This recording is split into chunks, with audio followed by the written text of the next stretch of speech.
جو شخص اس طرح کا ایمان نہ رکھے آپ صلی اللہ علیہ وسلم کے سلسلے میں، وہ مومن نہیں۔ آپ صلی اللہ علیہ وسلم پر ایمان لانے کے حوالے سے جو سب سے بنیادی بات ہے وہ یہ ہے کہ آپ صلی اللہ علیہ وسلم کی محبت ہر مومن کے دل میں سارے جہان کی محبت سے اوپر ہو جائے۔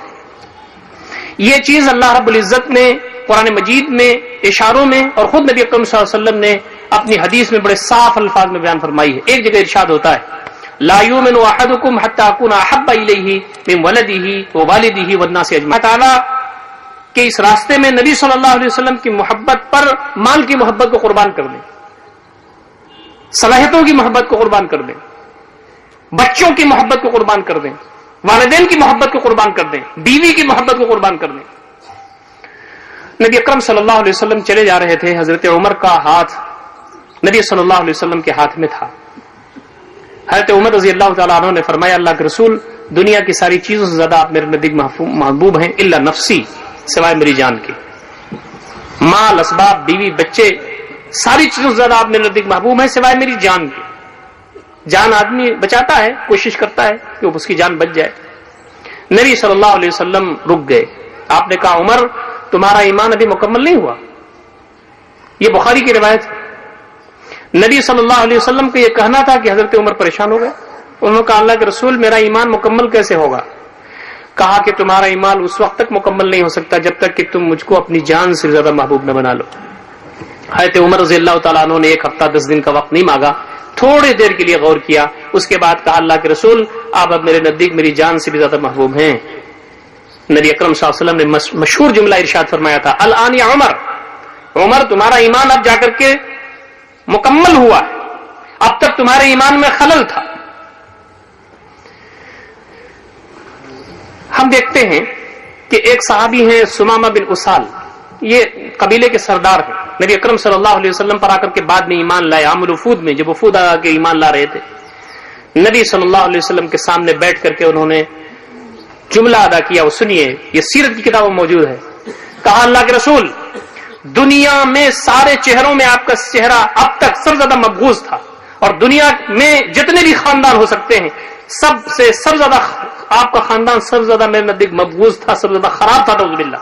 لیکن اب جب ایمان میرے دل میں بیٹھ گیا ہے تو آپ کا چہرہ دنیا کے چہروں میں سب سے زیادہ مبارک میرے نزدیک میں ہو گیا ہے، اور آپ صلی اللہ علیہ وسلم کا گھرانہ میرے نزدیک سب سے زیادہ سارے گھرانوں میں بہتر ہو گیا ہے۔ یہ ایمان کے بعد جو محبت دل میں بیٹھتی ہے وہ غیر معمولی ہے۔ محبت بیٹھتے کیسے ہے؟ محبت بیٹھتی ایسے ہے کہ آدمی جب یہ احساس کرے کہ غیر معمولی احسان میرے اوپر کسی کا ہے۔ آپ کا بچہ بیمار ہو جائے، کوئی آپ کو 5000 کی اعانت کر دے تو ایک انسیت اس سے پیدا ہو جاتی ہے، بغیر لوس، بغیر خدمت کے، بغیر کسی بدلے کے۔ آپ جا رہے ہوں ٹرین پر، کیلے کے چھلکے پر آپ کا پیر پڑے اور آپ ٹریک پر گرنے جا رہے ہوں، کسی نے آپ کو بچا لیا ہو، بڑی مصیبت میں آپ ہوں، آپ کو کسی نے سہارا دے دیا ہو، تو دل میں محبت پیدا ہوتی۔ نبی اکرم صلی اللہ علیہ وسلم کا کیا احسان ہمارے اوپر ہے یہ ہم کو معلوم نہیں ہے۔ اگر یہ چیز ہمیں معلوم ہو جائے تو محبت پیدا ہوگی۔ ہمارے اندر محبت نہیں، عصبیت ہے۔ نبی صلی اللہ علیہ وسلم کے شان میں اگر کوئی گستاخی کرتا ہے تو ہم روڈ پر نکل سکتے ہیں، لیکن آپ صلی اللہ علیہ وسلم کی بات پر 24 گھنٹہ چلنے کے لیے تیار نہیں ہے۔ یہ والی محبت ہماری ہے۔ یہ فرق ہے ان دونوں محبتوں میں۔ ایک ہندو اپنے دھرم سے بہت کچھ وہ بلیو نہیں کرتا، یقین نہیں کرتا، لیکن اس کو اپنے دھرم کے بارے میں عصبیت ہے۔ اگر آپ اس کے دیوی دیوتا کو برا بھلا کہیں گے تو وہ روڈ پہ اتر جاتا ہے۔ یہ چیز آپ کے ہاں مطلوب نہیں ہے۔ آپ کے ہاں تو شعور مطلوب ہے، آپ کے ہاں تو ادراک مطلوب ہے، آپ کے ہاں تو سوچ سمجھ کر کے کسی راستے کو متعین کرنا یہ مطلوب ہے۔ نبی اکرم صلی اللہ علیہ وسلم نے ہم کو جہنم کے راستے سے جنت کے راستے پر لا کر کھڑا کر دیا۔ نبی اکرم صلی اللہ علیہ وسلم نے اس دنیا میں جینے کا ایک راستہ ہم کو بتایا، سسٹم آف لائف دیا۔ نبی اکرم صلی اللہ علیہ وسلم نے ہم کو یہ بتایا کہ تم اپنے رب سے قریب کیسے ہو سکتے ہو۔ آپ صلی اللہ علیہ وسلم نے اس لیے دن رات آپ نے ایک کر دیا، آپ نے اس راستے میں گالیاں کھائیں، آپ صلی اللہ علیہ وسلم کو اس راستے میں پتھر آپ کو لگے جس میں اطہر سے خون نکلا۔ اللہ تعالیٰ قرآن مجید میں یہ ارشاد فرماتا ہے کیا آپ اس غم میں اپنے آپ کو ہلاک کر ڈالیں گے کہ ایمان نہیں لاتے؟ دن رات آپ کی یہی تمنا تھی، آپ کی یہی خواہش تھی کہ ہم اللہ تعالیٰ کے سیدھے راستے کی طرف آ جائیں، اور اس کے پیچھے کچھ نہیں تھا۔ ان اجری الا اللہ، میرا جو اجر ہے، میری جو اجرت ہے وہ اللہ تعالیٰ کے ذمہ ہے۔ یہ سارے بندگان خدا اللہ کے دین کی طرف آ جائیں، جنت کی طرف آ جائیں، بھٹکے ہوئے راستے سے نکل جائے. اتنا غیر معمولی احسان ہے نبی اکرم صلی اللہ علیہ وسلم کا کہ اگر اس پر ہم سنجیدگی سے غور کریں تو آپ صلی اللہ علیہ وسلم کی محبت ہمارے دل میں پیدا ہو جائے گی. اور یاد رکھیے یہ محبت اس لیے بھی مطلوب ہے کہ اگر نبی صلی اللہ علیہ وسلم سے یہ محبت اس درجہ ہم کو نہ ہو تو آپ صلی اللہ علیہ وسلم کے راستے میں کوئی قربانی ہم نہیں دے سکتے.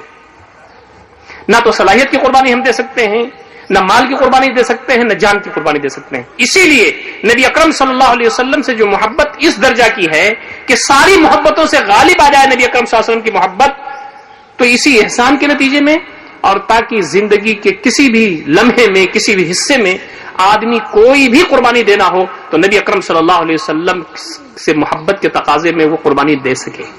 یہ غیر معمولی. میں آپ کو ایک مثال دیتا ہوں اور پھر اپنے دل پر آپ ہاتھ رکھ کر کے غور کیجئے کہ ہم نبی اکرم صلی اللہ علیہ وسلم کی محبت پہ کہاں. غزوہ بدر میں صفیں لگ رہی تھی. نبی اکرم صلی اللہ علیہ وسلم صفیں سیدھی کر رہے تھے اور آپ یہ فرما رہے تھے کہ صفوں میں خلل نہیں ہونا چاہیے, کوئی آگے نہ نکلے. صف جتنی سیدھی کرو گے مقابل جو تمہارا دشمن ہے اس سے اتنی ہی ڈٹ کر کے تمہارا مقابلہ ہو سکے گا. تم 313 ہو, ادھر 1000 کا مجمع ہے. آپ صلی اللہ علیہ وسلم صفیں سیدھی فرما رہے تھے. ایک صحابی تھے سواد بن غزیہ رضی اللہ تعالیٰ عنہ, وہ بار بار نکل جا رہے تھے, وہ بار بار سب سے نکل جاتے تھے. آپ کہتے تھے استوی یا سواد سب درست کرو, لیکن آپ نکل جاتے تھے, مانتے نہیں تھے. نبی صلی اللہ علیہ وسلم کے ہاتھ میں ایک ٹہنی تھی, آپ نے اس ٹہنی سے حضرت سواد کے پیٹ میں ٹھوکر لگائی اور کہا استوی یا سواد, اے سواد سب درست کرو. حضرت سواد کو جب ٹھوکر لگی تو انہوں نے بہت تیز آواز نکالی, انہوں نے کہا اوجعتنی یا رسول اللہ صلی اللہ علیہ وسلم, اللہ کے رسول صلی اللہ علیہ وسلم آپ نے تو مجھے تکلیف پہنچا دی, مجھے تکلیف پہنچ گئی. تو نبی صلی اللہ علیہ وسلم نے فرمایا پھر کیا ہونا چاہیے, کہا مجھے بدلہ چاہیے. آپ نے مجھے ٹھوکر لگائی ہے, میں بدلہ لوں گا. کہاں کیا معاملہ ہے اور کہاں صحابی رسول بدلہ لے رہا ہے, اور نبی اکرم صلی اللہ علیہ وسلم پر ہماری جانیں قربان, آپ فرماتے ہیں بدلہ لے لو. آج پتہ نہیں کیا معاملہ ہو, آج تو آر پار کی لڑائی کا مسئلہ ہے, بدر ہے, بدلہ لے لو. اللہ تعالیٰ کے یہاں پتہ نہیں یہ کیا موقع ہو, کس انداز میں ہم حاضر ہوں. کہا اللہ کے رسول, اور آپ نے ٹہنی دے دی حضرت سواد کو, اس ٹہنی سے تم مجھے مان لو. حضرت سواد نے کہا اللہ کے رسول آپ دیکھ رہے ہیں کہ میرے اوپر چادر نہیں ہے, میں تو صرف ایک چادر پہنے ہوئے ہوں اور میرا بدن کھلا ہوا ہے, آپ کے اوپر تو چادر بھی ہے. نبی اکرم صلی اللہ علیہ وسلم نے اپنی چادر گرا دی, کہا سواد بدلہ لے لو. اتنا کہنا تھا کہ حضرت سواد دوڑے اور نبی اکرم صلی اللہ علیہ وسلم سے چمٹ گئے اور آپ کا شکم اور آپ کی پیٹھ چومنے لگے. نبی صلی اللہ علیہ وسلم نے فرمایا کہ یہ تم نے کیا کیا؟ کہا اللہ کے رسول آپ اللہ کے سچے پکے نبی ہیں, اور آپ نے فرمایا ہے کہ جو اللہ کے راستے میں کام آ جائے وہ جنت میں جاتا ہے. آج یوم الفرقان ہے, آر پار کی لڑائی کا دن. میری یہ دلی خواہش ہے کہ میں اس جنگ میں کام آ جاؤں اور اللہ کی جنت میں جاؤں. میں یہ چاہتا ہوں کہ اللہ تعالیٰ سے جب میری ملاقات ہو تو اس حال میں ملوں کہ میرے جسم سے اگر کسی کا جسم ملا ہوا ہو تو آپ کی ذات گرامی.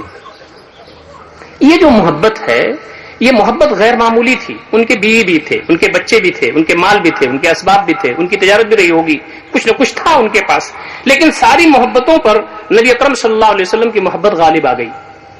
میں یہ بات بار بار کہتا ہوں اور یو پی ہی میں نہیں بلکہ یو پی سے باہر بھی کہتا رہا ہوں. میں نبی اکرم صلی اللہ علیہ وسلم کے حوالے سے جب بات آتی ہے, ڈنمارک کا ایک کارٹونسٹ نبی اکرم صلی اللہ علیہ وسلم کی شان میں گستاخی کرتا ہے, ہمارا خون کھول جاتا ہے. کھولنا چاہیے, یہ ایمان کا کوئی نہ کوئی حصہ ضرور ہے.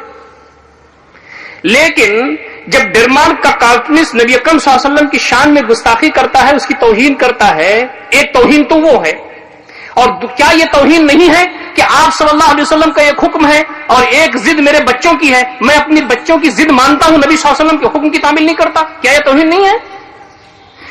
ایک ضد میری بیوی کی ہے اور ایک حکم نبی اکرم صلی اللہ علیہ وسلم کا ہے, میں اپنی بیوی کی ضد کو تو مان جاتا ہوں, نبی اکرم صلی اللہ علیہ وسلم کے حکم کو ڈینائی کر جاتا ہوں, کیا یہ توہین نہیں ہے نبی اکرم صلی اللہ علیہ وسلم کی؟ ایک صحابی آتے ہیں, وہ کہتے ہیں اللہ کے رسول میں اپنی بیوی کو قتل کر کے آ رہا ہوں. یہ سیرت کی کتابوں میں آپ کو صحت سے تب مل جائے گا. صحابی رسول کا نام اس وقت بھول رہا ہے. معاملہ کیا ہے جی؟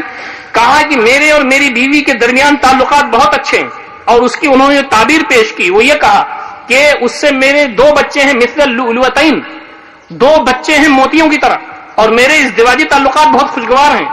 پھر مسئلہ کیا تھا؟ مسئلہ یہ تھا جب میں گھر پہنچتی تھی تو آپ کو گالی دیتی تھی وہ.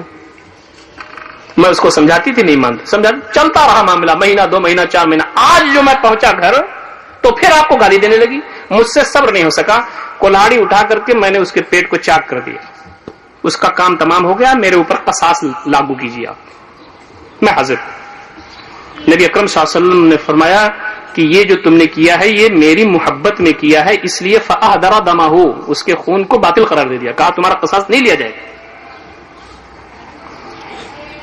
یہاں خواتین بھی بیٹھی ہوئی ہیں، یہاں مرد بھی بیٹھے ہوئے ہیں. نبی اکرم صلی اللہ علیہ وسلم پر ہمارا ایمان ہے، لیکن کیا ہمارے گھروں میں روزمرہ کی زندگی میں چلتے پھرتے اٹھتے بیٹھتے کیا ہم نبی اکرم صلی اللہ علیہ وسلم کی بات مانتے ہیں، یا صرف نبی صلی اللہ علیہ وسلم ہمارے پاس زبان کی حد تک ہے، دل میں نہیں اترے ہیں؟ You have to decide. یہاں طے کرنا ہوگا. کسی کی عمر 40 سال ہو گئی، کسی کی 50 ہو گئی، کسی کی 60 ہو گئی. کوئی کبھی بھی اپنے رب کے پاس حاضر ہو سکتا ہے. وہاں تو صرف کامیاب وہ ہوگا جس کے دل میں نبی اکرم صلی اللہ علیہ وسلم کی محبت سارے جہان کی محبت سے اوپر ہو. ہمارا تو پیغام اس اسٹیج سے یہی ہے. نہیں ہے تو وہ کون سے گر ہیں، وہ کون سے اسلوب ہیں، وہ کون سا طریقہ ہے کہ ہم نبی اکرم صلی اللہ علیہ وسلم کی محبت کو وہاں تک اٹھا کے لے جائیں کہ ہماری بیوی، ہمارے بچے، ہمارے اولاد، ہمارے اثاثے، ہماری تجارت ساری چیزوں سے اوپر ہو جائے. یہ ایک سوالیہ نشان ہے، میرے لیے بھی ہے، آپ کے لیے بھی ہے، اور سارے مسلمانوں کے لیے. خوش قسمت ہیں وہ لوگ، قابل مبارکباد ہیں وہ لوگ جن کے دلوں میں نبی اکرم صلی اللہ علیہ وسلم کی محبت اس درجہ ہے کہ ان کو بیوی کی محبت، مال کی محبت، اولاد کی محبت، اثاثے کی محبت ان کو اس راستے سے ہٹا نہیں سکتی، اور وہ ان ساری چیزوں کو تو قربان کر سکتے ہیں، نبی اکرم صلی اللہ علیہ وسلم کی محبت کا سودا نہیں کر سکتے. یہ وہ نقطہ ہے جہاں سے میں گفتگو کا آغاز کرنا چاہتا ہوں. دوستوں اور ساتھیوں، نبی اکرم صلی اللہ علیہ وسلم محبت جو ہمارے پاس ہے، آپ صلی اللہ علیہ وسلم پر جو ایمان ہمارا ہے، آپ صلی اللہ علیہ وسلم کی محبت کے جو تقاضے ہیں وہ غیر معمولی ہیں. میں سب پر تو گفتگو نہیں کر سکتا، ہمارے بہت سارے مقررین ہیں وہ بات کریں گے، لیکن میں چند ایک باتیں آپ کے سامنے ضرور رکھنا چاہتا ہوں. سب سے بنیادی نقطہ ایمان کا نقطہ ہے. نبی اکرم صلی اللہ علیہ وسلم پر جو ہمارا ایمان ہے وہ کہاں ہے؟ یہ بتائیے کہ ایک آدمی جب دین میں داخل ہوتا ہے تو اشہد ان لا الہ الا اللہ و اشہد ان محمدن رسول اللہ کہتا ہے. اور اللہ کا فضل ہے کہ ہمارے پاس بہت سارے ایسے لوگ ہیں جو اسلام قبول کر رہے ہیں، روز کر رہے ہیں. ابھی کل آفس میں بھی 1-2 لوگ آئے، اسلام روزانہ قبول کر رہے ہیں، پڑھ کر کے سمجھ کر کے اسلام قبول کرتے ہیں. میں نے ایک دن سوچا کہ میں نے اسلام کب قبول کیا، میں نے کلمہ کب پڑھا، تو بہت غور فکر کیا تو پتہ چلا کہ میں نے تو پڑھا ہی نہیں. میرے باپ نے پڑھا تھا یا میری ماں نے پڑھا تھا. اب ان سے جب پوچھا، والد صاحب تو نہیں ہیں، والدہ ہیں، تو شاید ان کے والدین نے پڑھا تھا. ہم نے کب پڑھا تھا؟ نبی صلی اللہ علیہ وسلم پر ہم کب ایمان لائے؟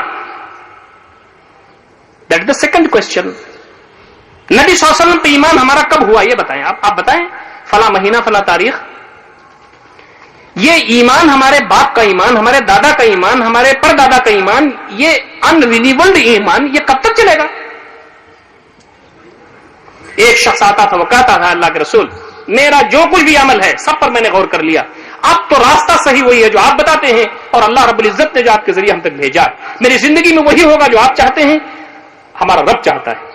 نہ میری مرضی چلے گی، نہ میرے گھر کی مرضی چلے گی، نہ قبیلے کے سرداروں کی مرضی چلے گی، نہ سماج کی مرضی چلے گی، نہ حکومتوں کی مرضیاں چلیں گی. چلے گی تو آپ کی چلے گی اور اللہ رب العزت کی چلے گی. میں اپنے آپ کو سرنڈر کرتا ہوں، اپنے آپ کو آپ کے سامنے. ایسے شخص کو مسلم کہتے ہیں. اسلام کے معنی ہوتے ہیں سرنڈر کر جانا، اطاعت و فرمانبرداری کے لیے جھک جانا. جو شخص عہد کرتا ہے اس کا نام مسلم ہے. Muslim is the title not a name of community. Community یا قوم کا نام نہیں ہے. مسلم تو ٹائٹل ہے، لقب ہے. چاہے وہ کالا ہو، چاہے وہ گورا ہو، چاہے وہ عربی ہو، چاہے وہ اجمی ہو، چاہے وہ ہندوستان کا ہو، چاہے امریکہ کا ہو، کہیں کا بھی ہو. نبی صلی اللہ علیہ وسلم پر ایمان لاتا ہے اور اس انداز سے کہ آپ آخری نبی ہیں اور آپ کے ذریعے جو زندگی گزارنے کا طریقہ ہمارے لیے.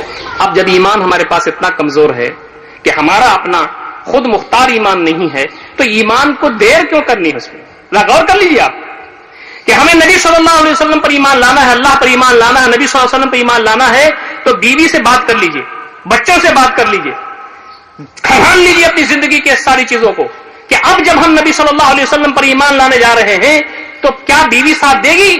کیا بچے ساتھ دیں گے؟ کیا یہ اثاثہ ساتھ دے گا؟ یہ چیز صحابہ کرام کرتے تھے. آج ہماری صورتحال یہ بن چکی ہے کہ ایمان ہمارے پاس پتہ نہیں کہاں ہے. ڈھونڈیے تو کوئی چیز دستاویز ملتی ہی نہیں ہمارے پاس ایمان. نہیں ہے تو دیر کرنے کی کیا ضرورت ہے؟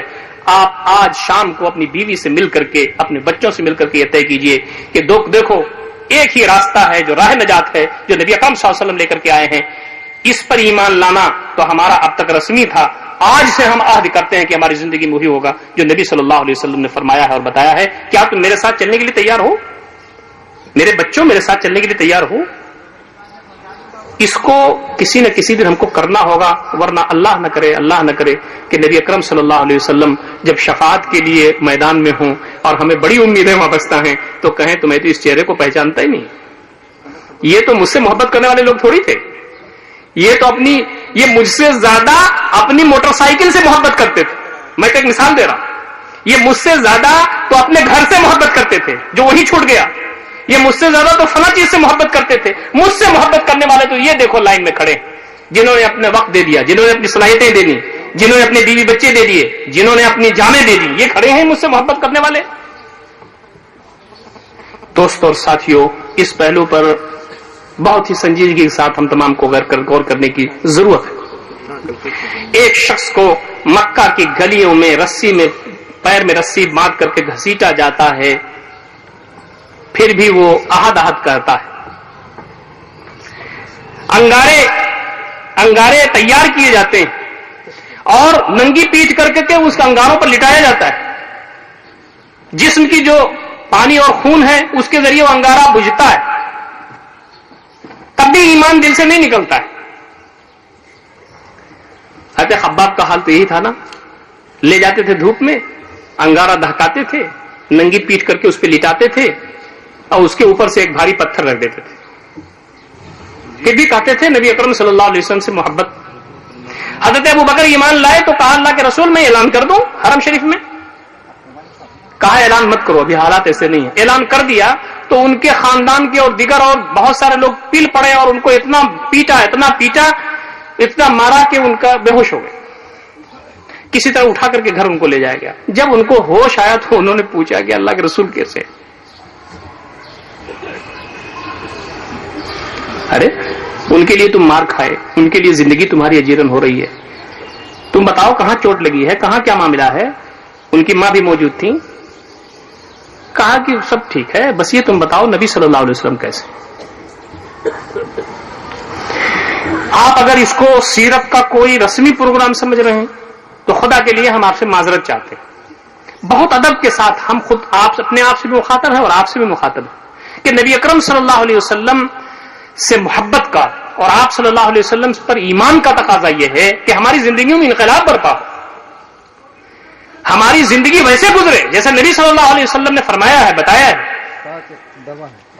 دوستو، اس کے ساتھ ساتھ یہ بات بھی ہمارے پاس ضروری ہے کہ آپ صلی اللہ علیہ وسلم نے جو دین ہم تمام کو دیا ہے وہ دین کیا ہے، یہ بھی ہمیں جاننے کی ضرورت ہے. آپ پر ایمان، آپ کی محبت یہ بنیادی چیز ہے، لیکن اس سے آگے بڑھ کر کے یہ کہ آپ صلی اللہ علیہ وسلم کے ذریعے زندگی گزارنے کا جو طریقہ، وہ پیغام جو انسانیت کے لیے ہے، وہ پیغام ہے کیا جس کو نبی صلی اللہ علیہ وسلم نے دیا ہے. یہ ہماری کانفرنس کا، اس پروگرام کا تھیم ہے. بہت سارے لوگ انشاءاللہ اظہار خیال کریں گے، بات واضح ہوگی، لیکن میں چند ایک باتیں آپ کے سامنے ضرور رکھنا چاہتا ہوں. نبی صلی اللہ علیہ وسلم نے اس دنیا میں زندگی گزارنے کا جو طریقہ ہم تمام کو پیش کیا ہے وہ قرآن مجید کی شکل میں ہے اور آپ صلی اللہ علیہ وسلم کی حیات مبارکہ کی شکل میں. یہی تو ہے. اس میں ہے کیا؟ قرآن مجید میں کیا ہے اور نبی اکرم صلی اللہ علیہ وسلم کی حیات مبارکہ میں کیا ہے؟ قرآن مجید کو اگر تھیوری مان لیا جائے تو نبی اکرم صلی اللہ علیہ وسلم کی زندگی پریکٹیکل ہے. اس لیے کہ ایک مرتبہ حضرت عائشہ رضی اللہ تعالیٰ عنہا سے کچھ صحابہ نے یہ پوچھا کہ آپ کے اخلاق، برتاؤ، سلوک کیسے تھے؟ تو حضرت عائشہ نے رضی اللہ تعالیٰ عنہا نے خود پوچھ لیا کہ کیا آپ لوگ قرآن نہیں پڑھتے؟ کہا پڑھتے تو ہیں. کہا کان خلقہ القرآن. آپ صلی اللہ علیہ وسلم کے اخلاق، ادوار، اسلوب سب قرآن ہی تو تھے. قرآن مجید اللہ رب العزت کی طرف سے جو ہم تمام کو پہنچا ہے، پوری انسانیت کے لیے پہنچا ہے، وہ یہ ہے کہ اس زمین میں بندہ اللہ کا بندہ بن کر کے کیسے رہ سکے، انسان کیسے اللہ کا بندہ بن سکے، یہاں پر اللہ کی مرضی کا پالن کیسے کر سکے، یہاں پر وہ اپنی زندگی کیسے گزارے کہ اس زمین میں سکھ ہو، چین ہو، امن ہو، شانتی ہو اور مرنے کے بعد اللہ کی جنت اسے مل سکے. زندگی گزارنے کا طریقہ آپ نے دیا، سسٹم آف لائف دیا، کوڈ آف لائف دیا، نظام زندگی دیا. الیوم اکملت لکم دینکم واتممت علیکم نعمتی. وَرَضِيتُ لَكُمُ الْإِسْلَامَ دِينًا، میں خوش ہوں اس طریقے زندگی کے طور پر اسلام سے، زندگی گزارنے کا طریقہ، ہمارا اٹھنا بیٹھنا سونا جاگنا، ہماری انفرادی زندگی، گھر کی زندگی، ہماری معاشرتی زندگی، ہماری تجارت، ہماری تعلیم، ہمارا لین دین، ہمارے معاملات، ہماری سیاست کیسی ہوگی اس زمین پر، نبی اکرم صلی اللہ علیہ وسلم نے اس پر عمل کر کے دکھا دیا۔ اسی لیے میں یہ بات کہتا ہوں، یہ مجلس نبی اکرم صلی اللہ علیہ وسلم کی سیرت کے حوالے سے ہے۔ آپ صلی اللہ علیہ وسلم ہمارے لیے نمونہ ہے، یہ تو قرآن کہتا ہے نمونہ ہے نا، لقد کان لکم فی رسول اللہ اسوۃ حسنہ، نبی اکرم صلی اللہ علیہ وسلم کی زندگی تمہارے لیے نمونہ ہے۔ میں آپ سے پوچھتا ہوں کہ مکہ کی زندگی نمونہ ہے، ہجرت سے پہلے کی زندگی نمونہ ہے، ہجرت کی بعد کی نمونہ ہے، جنگوں کی زندگی نمونہ ہے، مدینہ شریف میں جو اسلامی اسٹیٹ قائم کی وہ نمونہ ہے، کون سی نمونہ ہے آپ کی زندگی؟ پوری زندگی آپ کے نمونہ ہے۔ آپ صلی اللہ علیہ وسلم مسجد کے اندر امام وقت کی حیثیت سے، آپ صلی اللہ علیہ وسلم مربی اور معلم کی حیثیت سے، گھر کے اندر گھر کے ذمہ دار اور فرد کی حیثیت سے، نبی اکرم صلی اللہ علیہ وسلم سماج کے اندر سماجی ورکر، سماجی مصلح کی حیثیت سے، نبی اکرم صلی اللہ علیہ وسلم اچھا لین دین کرنے والے شخص کی حیثیت سے، آپ صلی اللہ علیہ وسلم اچھے تاجر کی حیثیت سے، نبی اکرم صلی اللہ علیہ وسلم میدان جنگ میں سپہ سالار اعظم کی حیثیت سے، اور مدینہ شریف کی جو اسلامی اسٹیٹ قائم ہوئی اس کی چیف کی حیثیت سے، پوری زندگی نمونہ ہے، کسی ایک کو نہیں لینا ہے۔ اب جب اتنی پوری کمپریہنسو لائف ہے نبی اکرم صلی اللہ علیہ وسلم کی، ہمہ جہتی زندگی ہے آپ صلی اللہ علیہ وسلم کی، تو آپ صلی اللہ علیہ وسلم کی زندگی کو پڑھنا اور آپ صلی اللہ علیہ وسلم کی زندگی کو اپنی زندگیوں میں ڈھالنا، یہی تو مطلوب ہے۔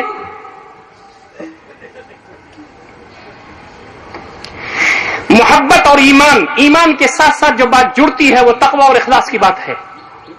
یہاں کسی چیز کی شو بازی کی ضرورت یہاں نہیں ہے، نبی صلی اللہ علیہ وسلم کی حیات مبارکہ میں دکھاوا نہیں ہے کہیں بھی نبی اکرم صلی اللہ علیہ وسلم کی زندگی میں، بس اتنا ہے جو کچھ میں کر رہا ہوں میرا رب دیکھ رہا ہے، وہ مجھے جانتا ہے میری کیپیسٹی کتنی ہے، میں کتنا کر سکتا ہوں، نہیں کر رہا ہوں وہ دیکھ رہا ہے، میں جو کچھ کر رہا ہوں اس کی خوشنودی سے کر رہا ہوں وہ مجھے دیکھ رہا ہے۔ یہ چیز غیر معمولی چیز ہے جو نبی اکرم صلی اللہ علیہ وسلم نے ایمان کے حوالے سے ہمارے اندر پیدا کی ہے۔ آپ دیکھیں کہ جتنی بھی عبادات ہیں سب میں تقوی کی غیر معمولی اہمیت ہے۔ نماز پڑھتے ہیں تقوی کے لیے، اللہ کا ذکر اس سے ہوتا ہے، ہم زکات دیتے ہیں تو اس لیے تاکہ اپنے دل کو ہم صاف کریں، آدمی خرچ کرتا ہے تاکہ اس کا دل صاف ہو، ہم حج کرتے ہیں اس لیے کہ اللہ رب العزت کے سلسلے میں ہمارا ویژن بہت کلیئر ہو، اور یہ کہ ہم وارفتگی کے ساتھ بالکل اسی فقیرانہ لباس میں ہم اللہ تعالیٰ کے لیے حاضر ہیں۔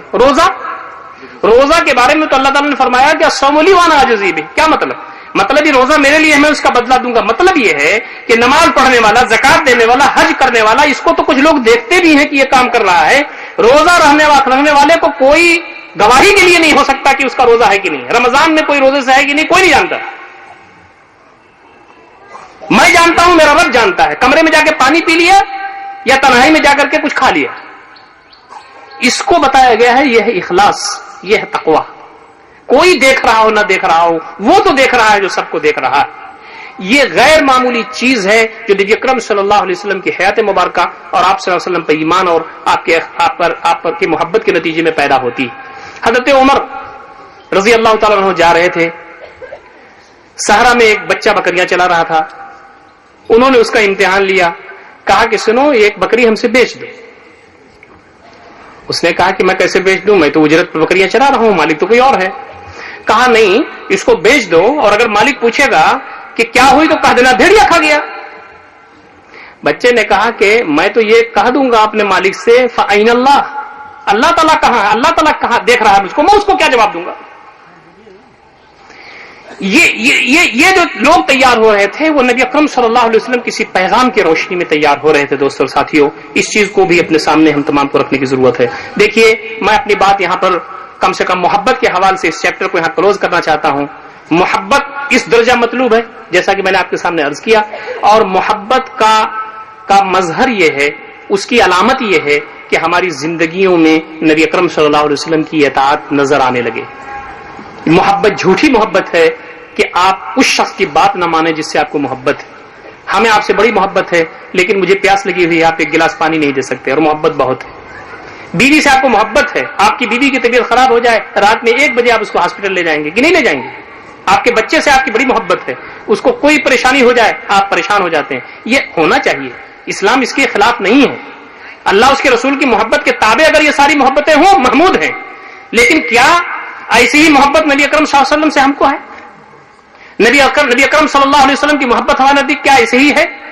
آپ صلی اللہ علیہ وسلم کے بہت سارے احکامات ہیں، آپ صلی اللہ علیہ وسلم کے بہت ساری ہدایات ہیں، آپ صلی اللہ علیہ وسلم کا پیغام ہے اس دنیا کے لیے، سب کے بارے میں ہمارے لیے نبی صلی اللہ علیہ وسلم کے احکامات ہیں جو انہوں نے ہمارے لیے کہا ہے. ہم اس کے سلسلے میں کتنا سیریس ہیں. اس لیے بنیادی بات یہ ہے کہ ہم نبی اکرم صلی اللہ علیہ وسلم کی اطاعت کریں. اللہ اس کے رسول کی محبت کا دم اگر بھرتے ہو تو نبی صلی اللہ علیہ وسلم کی اطاعت ان کا اتباع کرنا ہوگا. ان کنتم تحبون اللہ فاتبعونی یحببکم اللہ. اللہ ان لوگوں کو محبوب رکھتا ہے جو نبی اکرم صلی اللہ علیہ وسلم کی بات مانتے ہیں، اس کا ساتھ دیتے ہیں اور اس کے پیغام کو عام کرنے کی فکر کرتے ہیں. نبی اکرم صلی اللہ علیہ وسلم جو دین لے کر کے آئے ہیں دوستوں اور ساتھیوں، اس دین کی سب سے بڑی خصوصیت یہ ہے کہ وہ دین مساوات کی تعلیم دیتا ہے. یہ دین مساوات کی تعلیم دیتا ہے. سارے انسان آپس میں بھائی بھائی ہیں.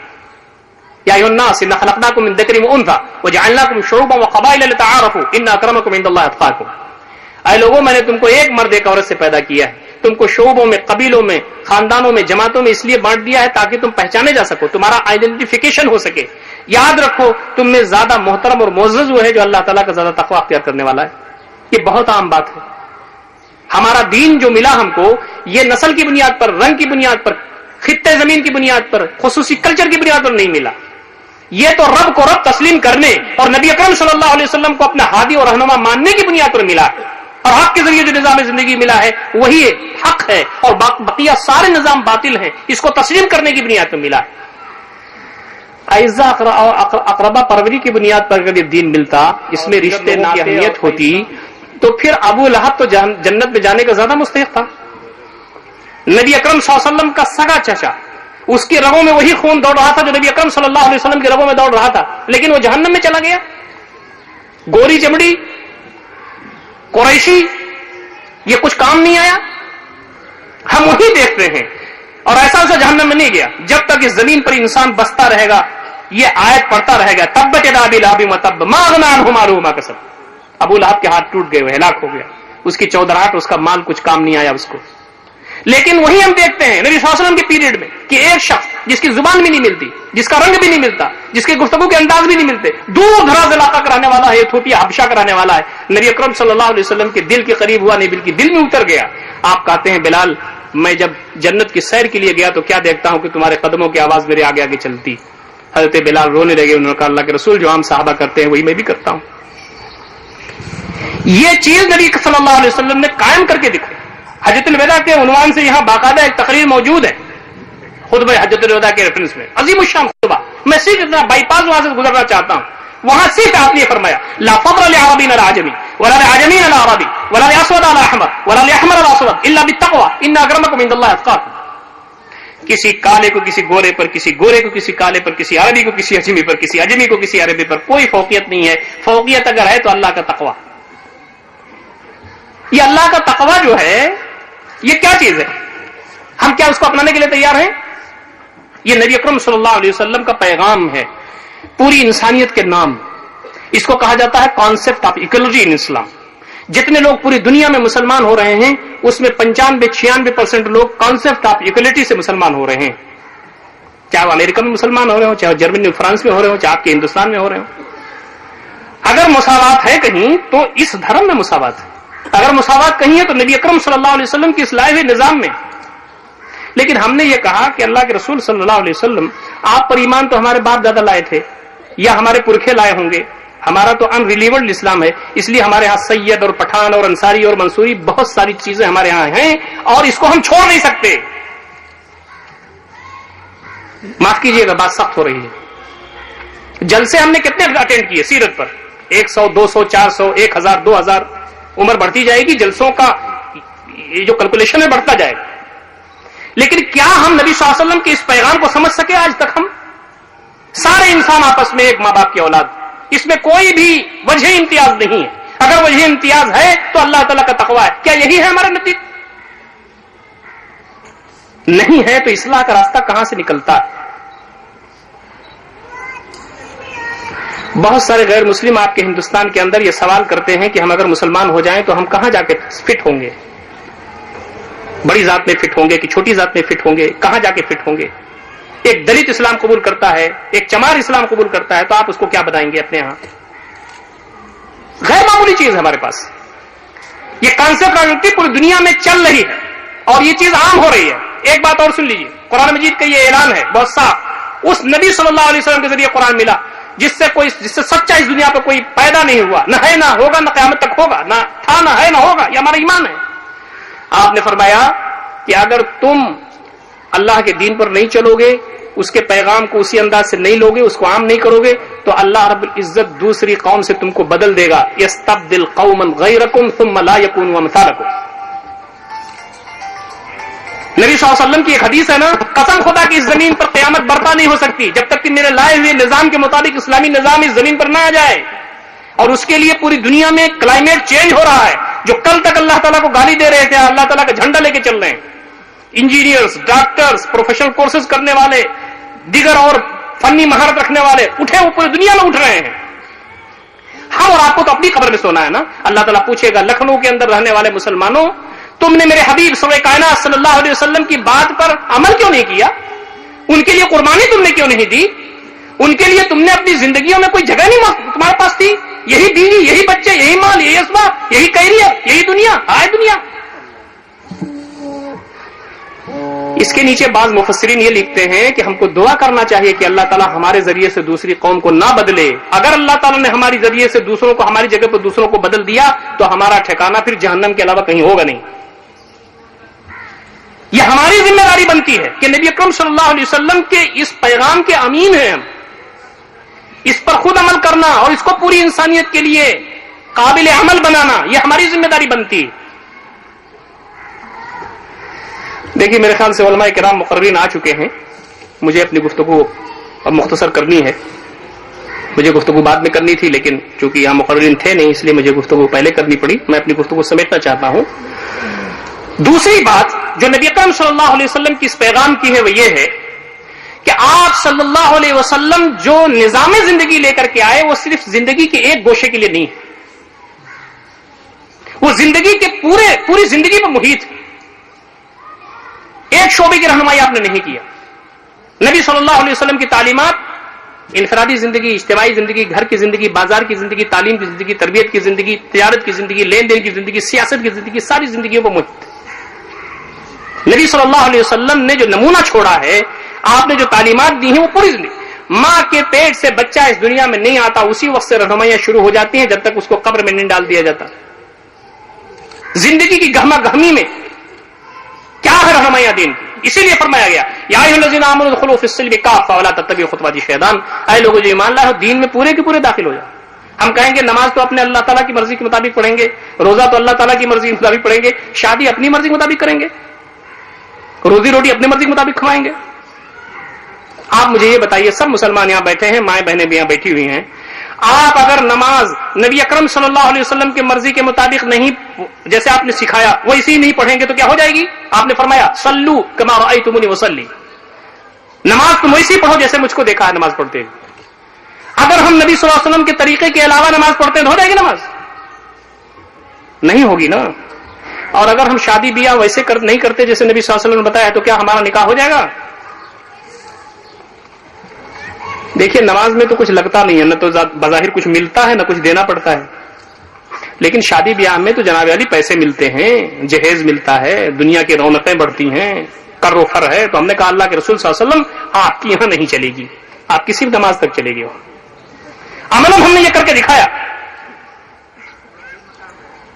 اب اگر اس تقریر کے ذریعے، اس پروگرام کے ذریعے ہم یہ چاہتے ہیں کہ جہاں ہم کھڑے ہیں وہیں کھڑے رہیں، نبی صلی اللہ علیہ وسلم کی مرضی کے مطابق ہم شادی بیاہ نہیں کریں گے، آپ صلی اللہ علیہ وسلم کی مرضی کے مطابق روزی روٹی نہیں کمائیں گے، نبی صلی اللہ علیہ وسلم کے احکامات کے مطابق لین دین نہیں کریں گے، بس تقریر سن کر کے 100-200 ثواب اپنی جھولی میں لے لینا چاہتے ہیں، تو جناب علی میرے لیے بھی وبال ہے اور آپ کے لیے بھی وبال ہے. آج سے کیا ہم یہ طے کر سکتے ہیں یہاں پر کہ ہم نماز نبی اکرم صلی اللہ علیہ وسلم کی مرضی کے بتائے ہوئے طریقے کے مطابق پڑھیں گے، روزہ ویسی رکھیں گے، زکات ویسی دیں گے، شادی بیاہ بھی ویسی کریں گے، معاملات بھی ویسی انجام دیں گے، تجارت بھی ویسی ہم کریں گے، روزی روٹی بھی ویسی کمائیں گے؟ کیا اس کے لیے تیار ہیں ہم؟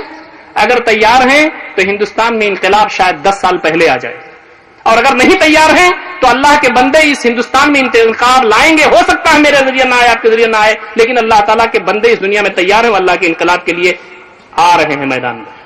پوری دنیا کا کلائمیٹ چینج ہو رہا ہے. بیوی نہ کام آئے گی، نہ بچے کام آئیں گے، قبر میں خود جا آپ کو ڈھکیل دیا جائے گا، وہاں ہم تمام کو حساب و کتاب دینا ہے. نبی اکرم صلی اللہ علیہ وسلم نے جو دین ہم تمام کو دیا، اس کی ایک بہت بڑی خصوصیت یہ بھی ہے کہ یہ دین جوڑتا ہے ہم کو. فَأَصْبَحْتُمْ بِنِعْمَتِهِ إِخْوَانًا، اسی نعمت کی بدولت تم لوگ بھائی بھائی ہو گئے. اوس و خزرج کی لڑائی تھی، بھائی بھائی کی لڑائی تھی، باپ بیٹے کی لڑائی تھی، باہم ایک جان دو قالب ہو گئے. یہ اس دین کی خصوصیت ہے. اور آگے فرمایا وَاعْتَصِمُوا بِحَبْلِ اللَّهِ جَمِيعًا وَلَا تَفَرَّقُوا، اللہ کی رسی کو مضبوطی سے پکڑ لو اور آپس میں انتشار میں مبتلا نہ ہو، تم سب بھائی بھائی ہو. اور کہا کہ یہ جو عورتیں ہیں، خواتین ہیں، یہ مرد ہیں، یہ دین کی بنیاد پر اولیاء ہیں، ایک دوسرے کے ایک دوست ہیں. ان کا کام دین پر عمل کرنا ہے، اللہ کے دین کو پھیلانا ہے، اور اللہ رب العزت کے دین کو عام کرنا ہے، امر بالمعروف کرنا ہے، نہی عن المنکر کرنا ہے. ہم مسلمان ہیں نا. قرآن مجید نے کہا وَسَمَّاكُمُ الْمُسْلِمِينَ، اس نے تمہارا نام مسلمان رکھا. اور مسلمان کسے کہتے ہیں اس کی تعریف میں نے بیان کر دی. اب مسئلہ ایک چھڑتا ہے. ابھی یہ غیر مسلم پوچھ رہا تھا، غیر مسلم نہیں، نو مسلم بھی کہنا صحیح نہیں ہے، اصلاً تو وہی مسلمان ہے. وہ یہ کہہ رہے تھے کہ ہم اسلام قبول کر لیا ہم نے. تو ایک صاحب پوچھ رہے تھے کہ حنفی والا اسلام قبول کیا کہ مالکی والا کہ شافعی والا، کون سے مسلمان ہو، یا اہل حدیث مسلمان ہو. یہ جھنجھٹ ہمیں سمجھ بھی نہیں آتا. ایک دوسرے غیر مسلم کی بات سن لیجئے، نو مسلم کی بات سن لیجئے. وہ صاحب داڑھی اسلام لانے کے بعد داڑھی رکھ لیا انہوں نے. اسلام میں بہت ہزاروں کام ہے، اس میں ایک داڑھی بھی ہے. لیکن آپ کہیں کہ سارا اسلام اسی داڑھی میں ہے، یہ غلط بات ہے. بھئی اسلام کے بہت ساری چیزیں، اس میں ایک چیز داڑھی بھی ہے، لیکن سارا اسلام اسی داڑھی میں تھوڑی ہے. بہت سارے لوگ داڑھی رکھ کے پتہ نہیں کیا کیا کرتے ہیں، اسلام کو بدنام کرتے ہیں. بہرحال اس نے داڑھی رکھ لیا، تو ہم جیسے مسلمانوں نے جو پرانے والے ہیں انہوں نے یہ کہا کہ ابھی داڑھی رکھ لیا تم نے، یہ داڑھی رکھنے کی کیا ضرورت تھی؟ اور رکھنے تھے تو بہت باری رکھی، اتنی بڑی بڑی رکھ لیا تم نے. دیکھتے نہیں ہو فلانے کو صاف داڑھی، فلانے صاف ہے، فلانے صاف ہے، ہمارے ببوتے والے مسلمان ہیں ہم لوگ. اسلام دھیرے دھیرے حکمت کے ساتھ قبول کرو، آتے ہی تم نے داڑھی رکھ لیا. باہر یہ فرض نہیں ہے، سنت ہے نبی صلی اللہ علیہ وسلم کی، پہلے فرض پر عمل کرو وغیرہ وغیرہ. اس نے جو جواب دیا وہ سنیے. اس نے یہ کہا کہ فرض ہے کہ سنت ہے کہ واجب ہے، یہ آپ لوگ جانیے. میں تو صرف یہ جانتا ہوں کہ وہ حبیب کائنات صلی اللہ علیہ وسلم جن کا کلمہ میں نے پڑھا ان کے چہرے پر داڑھی تھی، بس میرے لیے کافی ہے. تو ہمارے ان کے ایمان میں بائفرکیشن کتنا ڈفرنس ہے آپ بتائیے. اب مسئلہ ہمارے لیے کھڑا ہو گیا ہے کہ ہمارے پاس یہ حنفی اور مالکی اور شافعی اور حنبلی اور مقلد اور غیر مقلد اور شیعہ اور سنی، یہ ساری چیزیں جو ہیں، یہ سب چیزوں کی اہمیت دین میں کتنی ہے؟ کچھ نہیں ہے. نبی صلی اللہ علیہ وسلم مسلمان، صحابہ کرام مسلمان، خلفائے راشدین مسلمان. یہ جو ائمہ بعد میں پیدا ہوئی انہوں نے دین کو تو آسان کیا تھا بزرگوں نے، اور کہا تھا کہ کتاب و سنت ہی اصل ہے. بس یہ سمجھنے کے لیے، دین میں آسانی کے لیے کیا انہوں نے، اور ہم نے اس کو ایسا گھنودا بنا دیا کہ اب وہ ٹوٹ نہیں رہا ہے ہم سے. دوسرے جو لوگ اسلام کے قریب آ رہے ہیں وہ کہہ رہے ہیں کہ بھیا یہ کون سا اسلام ہے، اس میں کہاں جا کے ہم فٹ ہوں گے. جماعت اسلامی 65 سال ہو گئے اس دیش کے اندر. ہم ان مسائل سے اوپر اٹھ کر کے اللہ کی بنیاد پر، رسول کی بنیاد پر، کتاب کی بنیاد پر، شریعت کی بنیاد پر ہم تمام مل جل کر کے اللہ کی رسی کو مضبوط کرتے ہوئے یہاں خود عمل کرنا چاہتے ہیں، اللہ کے پیغام کو عام کرنا چاہتے ہیں. مطالعہ بڑھتا جائے گا، سب کی اساس کتاب و سنت. مطالعہ بڑھائیے، زیادہ تر پڑھیے. یہ سب فروعی اختلافات 1-2% کے ہیں. کیا ہم اللہ اس کے رسول سے محبت کے تقاضے کی بنیاد پر کیا اس کو چھوڑ سکتے ہیں یا نہیں چھوڑ سکتے ہیں؟ اس کو ہمیں طے کرنا ہو. دین کو اگر ہم خود نہ سمجھ پائیں، دین کے لیے اس کی تصویر اگر ہمارے ذریعے سے رسوا ہو رہی ہو، تو اس کے سلسلے میں ہم تمام کو سنجیدگی سے غور کرنا چاہیے. میں اپنی گفتگو کے آخری حصے میں داخل ہو رہا ہوں. یہاں خواتین بھی بیٹھی ہوئی ہیں، ہو سکتا ہے کہ کوئی نظریاتی باتیں یہاں چھٹ گئی ہوں. میں 1-2 واقعات آپ کے سامنے بیان کرنا چاہتا ہوں کہ یہ ہے نبی صلی اللہ علیہ وسلم سے محبت، اور یہ ہے آپ صلی اللہ علیہ وسلم پر عمل کرنے کی صورت، کہ جس کے نتیجے میں ہم کو اس دنیا میں بھی چین مل سکتا ہے، مرنے کے بعد اللہ تعالیٰ کے ہاں جنت میں مل سکتی ہے. یہ جو دین ہم کو ملا ہے یہ زندگی کی گہما گہمی میں شامل ہے. مثال کے طور پر نبی اکرم صلی اللہ علیہ وسلم نے یہ فرمایا کہ تم سماج کے اندر رہتے ہو تو ایک دوسرے کے حقوق تمہارے اوپر. ایک چھوٹی سی بات ہے کھانا کھلانا، مثال کے طور پر کھانا کھلانا ایک چھوٹی سی بات. کھانا کھلانا ایک معمولی سی بات ہے، لیکن اس شخص کو وہی کر سکتا ہے جسے یہ عقیدہ ہو، یقین ہو کہ اللہ تعالیٰ مجھے دیکھ رہا ہے اور جنت میں میرا رتبہ بلند ہو جائے گا۔ ایک مجلس میں یہ اس کے ذریعے نبی صلی اللہ علیہ وسلم جو دین لائے اس کے ذریعے جو اجتماعیت برپا ہوتی ہے وہ کیسی ہوتی ہے، اس کی چند مثالیں میں آپ کو بتا رہا ہوں۔ نبی صلی اللہ علیہ وسلم تشریف رکھتے تھے، ایک صحابی آئے، انہوں نے کہا اللہ کے رسول مجھے کھانا کھلا دیجیے۔ نبی صلی اللہ علیہ وسلم نے اپنی بعض ازواج یعنی ہماری ماؤں کے ہاں بھیجا، سب کے یہاں سے جواب یہ آیا کہ پانی، صرف کھانا موجود نہیں۔ آپ یہ بتائیے، ایک تو بات یہ تھی کہ نبی صلی اللہ علیہ وسلم کوئی بھی کام کرتے تھے تو پہلے خود فرماتے تھے، یہ نہیں کہ فلاں صحابی دیکھ لے، آپ نے پوچھوایا نہیں تھا کھانا۔ دوسری بات یہ ہے کہ کیا نبی صلی اللہ علیہ وسلم کو اللہ تعالیٰ بھوکا رکھتا تھا؟ آپ کے پاس چیزیں آتی تھیں لیکن اس کو بے دریغ اللہ کے راستے میں دیتے تھے، یہ رتبہ تھا آپ کا۔ ہم اگر اس راستے میں اتنا نہیں جا سکتے تو وہ راستہ تو وہی ہے، کم سے کم اس راستے میں ہم تمام کو نیت تو کرنی چاہیے، چلنا تو چاہیے۔ آپ مجبور ہو کر کے آپ نے یہ کہا کون ہے جو اس مہمان رسول کو اپنے گھر لے جائے؟ ایک صحابی کھڑے ہو گئے، ابھی جملہ پورا نہیں ہوا تھا، ایک صحابی کھڑے ہو گئے، انہوں نے کہا اللہ کے رسول میں، یہ سب جانتے ہیں ہم لوگ، ذرا اس میں غور کریں کہ ہم کہاں کھڑے۔ انہوں نے کہا اللہ کے رسول میں اس صحابی کو لے جاتا ہوں۔ اس صحابی رسول کو اپنے گھر کی حالت معلوم تھی، بیوی کی حالت بھی معلوم تھی، صحابی رسول کو گھر لے گئے، دروازہ کھٹکھٹایا تو بیوی نے کہا کہ بہت دیر سے آپ آئے، کہا نہیں میرے ساتھ ایک مہمان بھی ہے۔ بیوی نے کیا کہا معلوم ہے؟ ہماری اور آپ کی بیویوں کا اندازہ اور اپنے شوہروں کا اندازہ کر لیجیے، ایک تو دیر میں آئے، دوسرا مہمان بھی لے آئے ہیں، ہوٹل میں کھلا کے لائیے، ضرورت نہیں ہے گھر میں۔ وہاں کیا تھا؟ وہاں یہ تھا کہ اگر کچھ بھی ہم قربانی دے دیتے ہیں تو اس کے ذریعے اللہ خوش ہو جائے گا تو بیڑا پار ہے ہمارا۔ حضرت ام طلحہ نے یہ کہا کہ شوہر نامدار آپ کو مبارک ہو یہ قدم، گھر میں صرف ایک آدمی کا کھانا تھا، میں نے بچوں کو تھپکا کے سلا دیا ہے، ان کو بھوکی میں سو جانے کے ارادہ رکھتی تھی، آپ کھانا کھائیں گے اس لیے کہ دوڑ بھاگ کرتے ہیں، لیکن اب آپ بھی کھانا نہیں کھائیں گے۔ مہمان رسول کو کھانا کھلایا جائے گا، حسن ضیافت یہ ہے کہ سات آدمی بیٹھ کے کھانا کھائے، لیکن آپ کھانا کھائیں گے تو کھانا ختم ہو جائے گا، چراغ گل کر دیا جائے گا۔ یہ سارے جتن کیے بیوی نے۔ ایک جب شخص نبی صلی اللہ علیہ وسلم کے راستے میں آتا تھا تو کوشش کرتا تھا کہ میری بیوی بھی اس میں معاون ہو جائے۔ ایک بیوی جب آتی تھی تو وہ کہتی تھی کہ میرا شوہر بھی اس راستے میں آ جائے۔ غیر معمولی چیز تھی، اس لیے کہ اولیاء بعد کا مسئلہ ہے، مل جل کر کے اللہ تعالیٰ کے راستے میں چلنا ہے اور جنت میں جانا ہے۔ اگلے دن نبی اکرم صلی اللہ علیہ وسلم کی نظر، جو نبی صلی اللہ علیہ وسلم کی نظر حضرت ابو طلحہ سے ملی تو نبی صلی اللہ علیہ وسلم مسکرانے لگے، اور نبی اکرم صلی اللہ علیہ وسلم کی اس مسکراہٹ پر حضرت ابو طلحہ کے دل کی دھڑکن تیز ہو گئی۔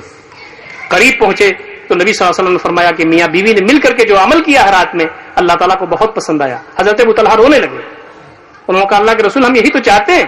کہا تمہارے لیے تو قرآن مجید کی آیت اتر گئی، وَيُؤْثِرُونَ عَلَىٰ أَنفُسِهِمْ وَلَوْ كَانَ بِهِمْ خَصَاصَةٌ۔ یہ شوہر بیٹھے ہوئے ہیں بائیں طرف، اور یہ بیویاں بھی ہوں گی، بہنیں بھی ہوں گی، بیٹیاں بھی ہوں گی۔ کیا یہ ہمت ہے ہمارے پاس کہ کسی غریب، دکھیا، معذور، مجبور، لاچار مسافر کسی کو پکڑ کے 4 آدمیوں کو 5 آدمیوں کو آپ گھر پہ لے جائیں اور آپ کی بیوی شوق کے ساتھ اس کو کھانا کھلائے؟ کہا افشوا السلام واطعموا الطعام وصلوا بالليل والناس نيام تدخلوا الجنة بالسلام۔ یہ فارمولے ہیں جنت میں جانے کے۔ سلام کثرت سے کیا کرو، کھانا کھلاؤ، اور رات میں جب لوگ سو رہے ہوں اٹھ کر کے تم بارگاہ عزتی میں کھڑے ہو جاؤ، تہجد پڑھو، جنت میں سلامتی کے ساتھ داخل ہو جاؤ گے۔ کھانا کھلانا بہت معمولی چیز ہے، لیکن قرآن کہتا ہے کہ یہ انڈیکیٹ کرتا ہے کہ ہمیں آخرت میں اللہ تعالیٰ کے یہاں جواب دہی کرنی ہے۔ ارأیت الذی یکذب بالدین فذلک الذی یدعو الیتیم ولا یحض علی طعام المسکین۔ مسکین کے کھانے پر یہ ابھارتا نہیں ہے، نہ خود کھلاتا نہ ابھارتا ہے، اس لیے کہ دنیا ہی دنیا اس کے پاس ہے۔ ما سلککم فی سقر قالوا لم نک من المصلین ولم نک نطعم المسکین۔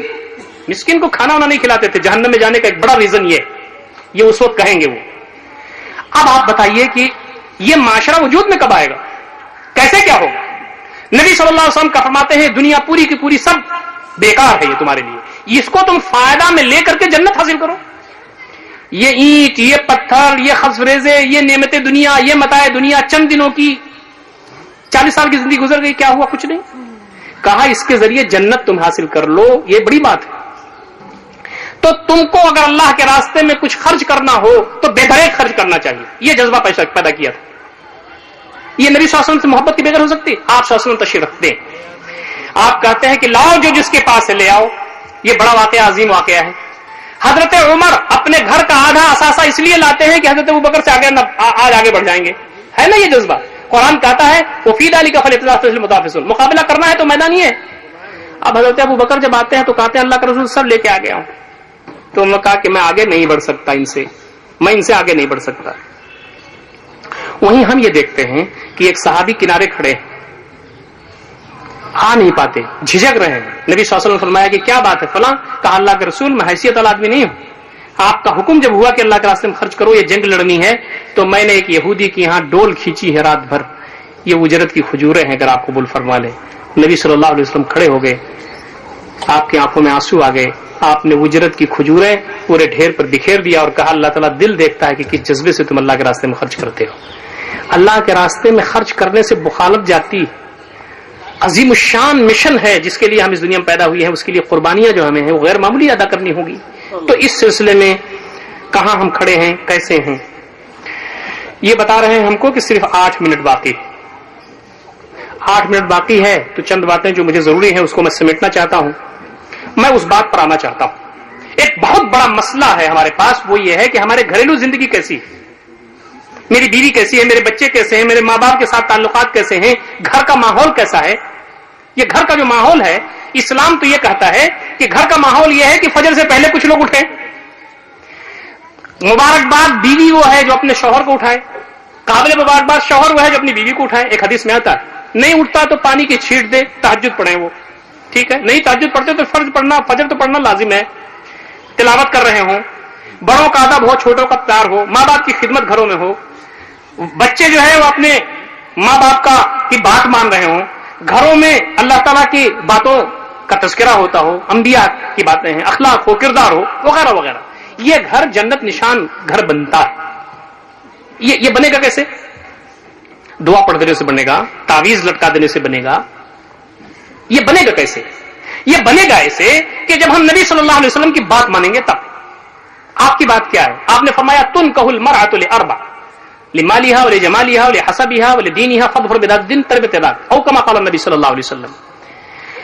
کسی لڑکی سے شادی 4 چیزوں کی بنیاد پر ہوتی ہے, خوبصورتی ہے, حسب نسب ہے, مال ہے, لیکن یہ ساری چیزیں ثانوی حیثیت رکھتی ہیں, مل جاتی ہیں ٹھیک. سب سے فرسٹ کرائٹیریا جو ہے یہ ہے دین پر کوئی سمجھوتا نہیں کرنا. تم اخلاق, کردار, خشیت الہی, خوف خدا, اخلاق و کردار, دین پر جماؤ, یہ چیزیں اگر کسی لڑکی میں تم کو ملتا ہے اس سے شادی کرو. اور اگر اپنی کسی لڑکی کو تم کو شادی کرنا ہے تو ایسے لڑکوں کو ڈھونڈو جس کا کردار اچھا ہو, جس کے اندر خوف خدا ہو, جس کے اندر خشیت الہی ہو, جو اللہ تعالیٰ پر ایمان رکھتا ہو, نبی صلی اللہ علیہ وسلم کی محبت سے اس کا دل لبریز ہو.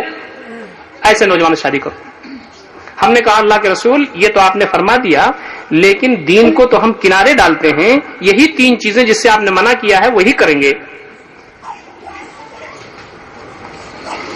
زبان سے نہ کہیں, عملاً تو یہی کرتے ہیں نا. تو ہمارے گھروں کی صورتحال کیا ہے آپ اندازہ کیجیے. ہمارے گھروں میں نماز پڑھنے والے لوگ نہیں.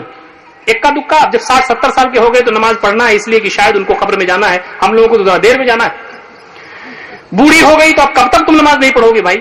پہلے ہمارے یہاں یہ تھا کہ ایک بوڑھی کو پان کھلایا جاتا تھا کہ مہمان آئے تو پان کھلائے. ایک آدمی تو گھر میں کوئی پان کھائے, دیہاتوں میں یہی تھا. تو اب کم سے کم ایک آدمی کو تو نماز گھر میں پڑھنا چاہیے. تلاوت سب کو جہیز بھی ملا ہوا ہے گھروں میں قرآن مجید, لیکن ہم پڑھنا نہیں جانتے. پڑھنا جانتے تھے, بھول گئے, یا اتنا کام ہمارے پاس ہے, دنیا کا کام ہے, اس کو مینج کیا جا سکتا ہے, تلاوت کلام پاک نہیں ہو سکتا.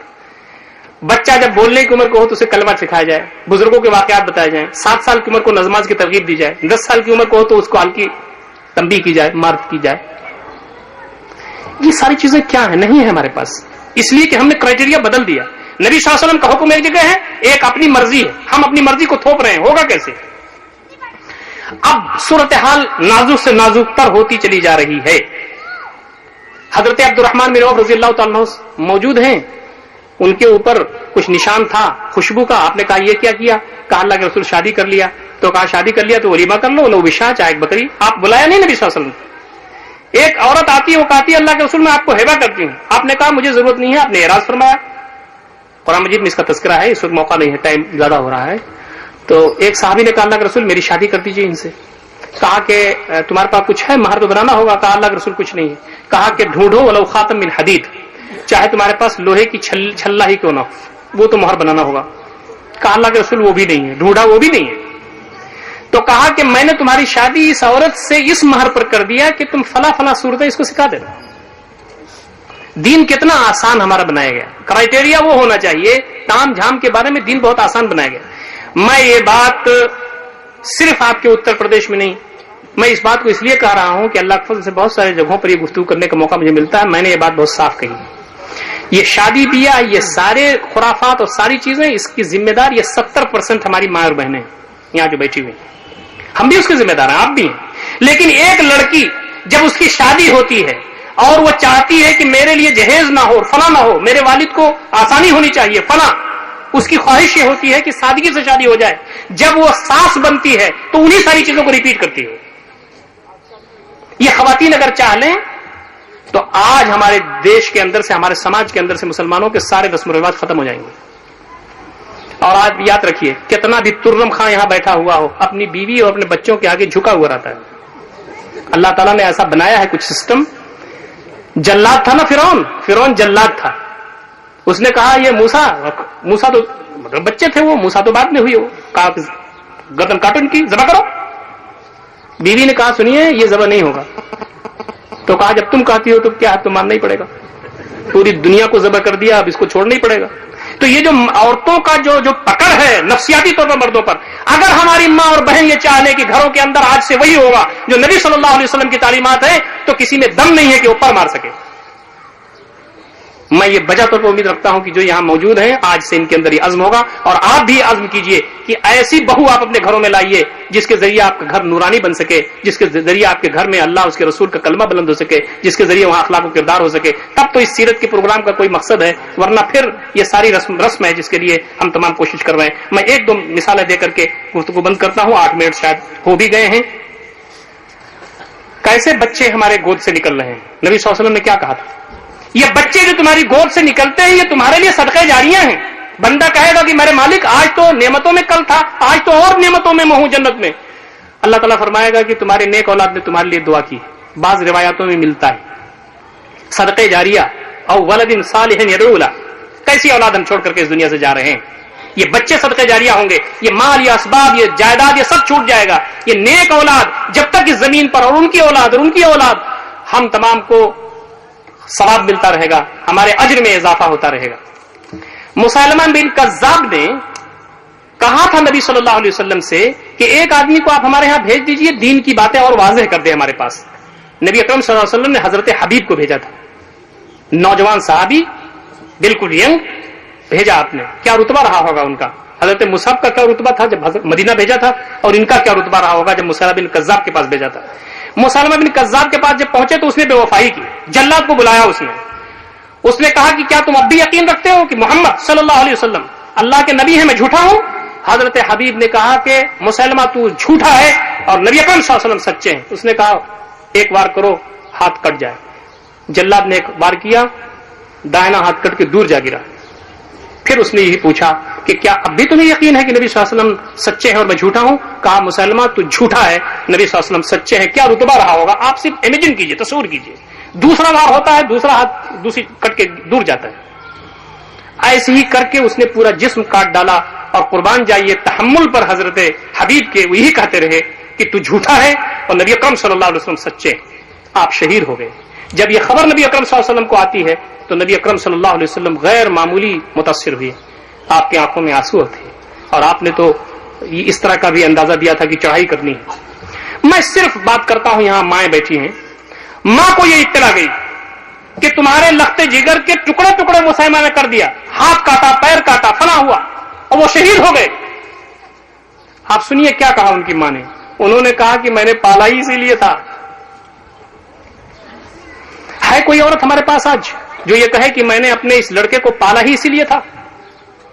یہ حضرت خنسا کون ہے؟ جنگ قادسیہ چھڑی ہوئی ہے، 4 نوجوان بیٹے چوما اور کہا بیٹو، نبی صلی اللہ علیہ وسلم ہمارے اور تمہارے نبی نے یہ کہا ہے کہ وہ مومن نہیں ہو سکتا کہ اللہ تعالیٰ کے راستے میں جان دینے کی بازی آئے اور وہ جان نہ دے کر کے جنت حاصل کر لے. میرے بیٹو لڑو اس میں مردانہ وار، اور میری تمنا ہے کہ صرف لڑو ہی نہیں، تم شہید بھی ہو جاؤ.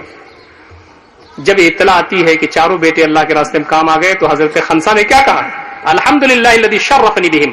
ساری تعریف اس اللہ تعالیٰ کی ہے جس نے مجھے یہ رتبہ بخشا کہ میں 4 بیٹوں کا نذرانہ اس کی بارگاہ میں پیش کر سکوں. مجھے کبھی امید ہے کہ جنت میں ایک ساتھ ملیں گے. کہ کہاں گئی ہے یہ مائیں اور کہاں گئی ہے باپ. میں اپنی گفتگو ختم کرتا ہوں, بات بہت لمبی ہو گئی ہے, لیکن آج میں آپ کو بتانا چاہتا ہوں کہ فلسطین میں ہماری ماؤں نے اور ہماری بہنوں نے مثال قائم کر دی ہے. ایک خاتون ہے, ان کا نام ہے ام نزال, ممبر پارلیمنٹ بھی ہیں. 3 لڑکے ان کے اس فلسطین کی جنگ میں جب کام آئے, اور یہ CNN اور الیکٹرانک میڈیا اور ویسٹرن میڈیا یہ سارے گھیرے ہوئے تھے ان کو. 3 سال 2.5 سال پرانی بات ہو گئی ہے. تو ان سے جب پوچھا گیا کہ آپ کے تینوں لڑکے اللہ کے راستے میں کام, آپ کے مشن میں کام آ گئے, جہاد میں کام آ گئے, لڑائی میں کام آ گئے, کیا ہے آپ کا سوچنا؟ تو انہوں نے کہا تم کیا اس کو سوچو کہ ہماری کیا محبت اللہ اس کے رسول سے ہے, اور ہم اس دنیا کے تھوڑی ہیں, مرنے کے بعد دنیا ہوا ہمارے درمیان ہے. اور سنو, میں نے اپنے تینوں بیٹوں کو پالا ہی اسی لیے تھا. ان کا نام آج خنساء الامہ ہے, خنساء الامہ. وہ تو حضرت خنسا تھی, یہ امت کی خنسا لقب ان کو ملا ہوا ہے. یاد رکھیے, اور بھی مقرر انشاءاللہ آپ کے سامنے گفتگو رکھیں گے. میں صرف یہ آپ سے عرض کر کے اپنی گفتگو ختم کرنا چاہتا ہوں.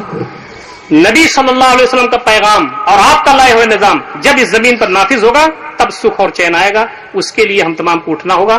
پوری دنیا میں اس وقت مالیاتی بحران کا مسئلہ ہے, اکنامک کرائسس کا, اور وہ اسلام کے پاس ہے. لیکن افسوس ہے کہ جو مسلمان ہیں انہیں خود نہیں معلوم ہے کہ کیا ہے. وہ قرآن و حدیث اور اس کی تفصیلات میں موجود ہے. اللہ تعالیٰ کے اس دین کو سمجھنا, اپنی زندگی میں نافذ کرنا, اور اللہ تعالیٰ کے دین کو قابل عمل بناتے ہوئے پوری دنیا میں اللہ کے بندوں تک اس کو یہ پیش کرنا کہ یہ ہے الٹرنیٹ اور یہ ہے سسٹم جس پہ عمل کر کے سکھ چین ہوگا. یہ نبی اکرم صلی اللہ علیہ وسلم کی سیرت سے ہم تمام کو ملتا ہے. اللہ تعالیٰ ہم تمام کو اس روح پر غور و فکر کرنے اور عمل کرنے کی توفیق عنایت فرمائے. اقول قولی ھذا استغفر اللہ لی ولکم اجمعین واستغفروہ انہ الغفور الرحیم وآخر دعوانا الحمدللہ رب العالمین. السلام علیکم ورحمۃ اللہ وبرکاتہ. جزاک اللہ. ابھی آپ محترم مولانا ولی اللہ سعیدی صاحب سے محبت رسول اور اس کے تقاضے کے عنوان پر سماعت فرما رہے تھے. ایک اعلان یہ ہے کہ اجتماع گاہ کے بائیں جانب پانی پینے کا رکھا ہوا ہے, جن کو پیاس ہو وہ پانی پی سکتے ہیں, اور بائیں جانب اسٹیج کے پیچھے کی جانب ٹوائلٹ ہیں, مرد حضرات وہاں جا سکتے ہیں.